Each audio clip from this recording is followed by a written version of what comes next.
जय माता दी मित्रों, कैसे हो आप सब। आशा करते हैं आप सब अच्छे होंगे, खुश होंगे। मित्रों, आज हम आपके लिए भाई बहन के पवित्र त्योहार रक्षाबंधन की कथा लेकर आए हैं। आप ध्यान से सुनना। किसी नगर में एक साहूकार के 3 बेटे और 3 बहुएं रहती थी।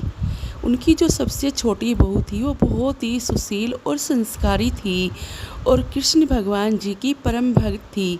सावन के महीने में जब रक्षाबंधन आया तो जो 2 बड़ी बहू थी वे अपने घर का काम सुबह उठकर निपटाने लगी। छोटी बहू ने पूछा, दीदी आप इतने सुबह तैयार होकर कहाँ जा रही हैं? तो वो बोली कि आज जो भाई बहन के पवित्र रिश्ते रक्षाबंधन का त्यौहार है, तो हम आज अपने भाई को राखी बांधने के लिए अपने पीहर को जाएंगे। पर तेरे तो कोई भाई नहीं है, फिर तू क्या जाने कि रक्षाबंधन क्या होता है।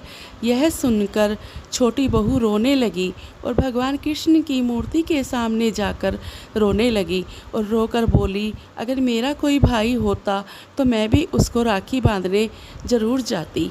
अगले दिन जैसे ही सूर्योदय हुआ तो उसका भाई उसे लेने आ गया। यह देखकर जेठानी, जेठ और उसका पति दंग रह गया कि इसका तो कोई भाई नहीं है, फिर ये कहाँ से आया। उन्होंने बोला कि इसका तो कोई भाई नहीं है। उसने कहा, नहीं, मैं बाहर 7 समुंदर पार कुछ काम के लिए गया था, बहुत दिनों में लौटा हूँ, तो इसलिए अपनी बहन को लेने आया हूँ। तो उसका पति बोला कि कोई बात नहीं, आप ले जाओ, पर आप ले जाओ, बस छोड़ने मत आना, मैं इसको खुद लेने आऊँगा। तो भाई उसको लेकर चल दिया। तो रास्ते में वो अपने भाई से बोली, भाई तुम इतने दिन कहाँ रहे और पहले कभी रक्षाबंधन पर राखी बंधवाने क्यों नहीं आए? भाई बोला कि नहीं बहन, मैं काम में व्यस्त था और 7 समंदर पार मैं किसी कार्य के लिए गया हुआ था, अब लौटा हूँ तो अब मैं तुझे लेने आया हूँ। वो अपने पियर को चली गई। वहाँ पर उसकी भाभी ने उसकी बहुत खातिरदारी की। जब रक्षाबंधन का त्यौहार समाप्त हो गया तो उसका पति उसे लेने आया। उसने देखा कि वहाँ पर इतना सुंदर महल बना हुआ है और दासियाँ हैं और इतने नौकर चाकर हैं, तो उसकी बहुत खातिरदारी की। वो खुश हो गया, तो वे अपनी खुशी खुशी वो अपनी पत्नी को लेकर चल दिया। जैसे ही वो अपने घर को लौट आया तो उसने बोला कि मेरा कुर्ता तेरे घर पर ही रह गया है, मैं अपना कुर्ता लेने जाता हूँ। वह बोली, कोई बात नहीं, आप दूसरा कुर्ता पहन लीजिए, इतनी दूर अब आप फिर से कुर्ता लेने जाओगे? कि नहीं नहीं, मैं चला जाऊंगा और कुर्ता लेकर शीघ्र ही लौट आऊँगा।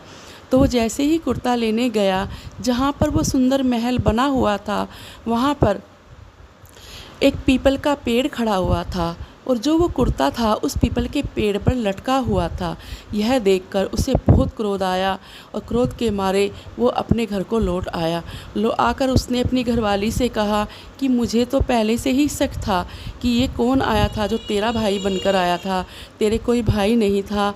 तो उसने उसके साथ बहुत मार पिटाई की। तो जब उसके साथ में इतनी मार पिटाई की तो श्री कृष्ण भगवान स्वयं प्रकट हो गए और बोले कि आप इसको पीटना बंद कीजिए, इसको मारिए मत।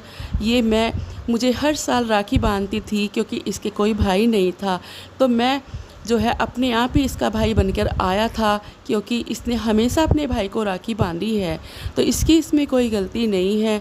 तो यह देखकर सबने भगवान के चरण पकड़ लिए और अपनी गलती के लिए माफ़ी मांगी। उस दिन से सभी जो है भगवान श्री कृष्ण जी के भक्त बन गए, उनकी विधि विधान से पूजा करने लगे।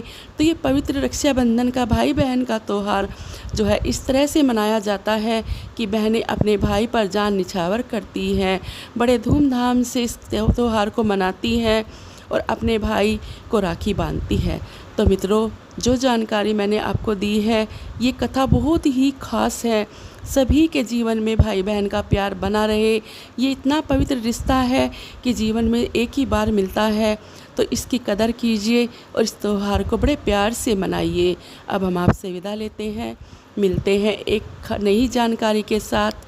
आशा करते हैं आपको हमारी वीडियो पसंद आई होगी। जय माता दी।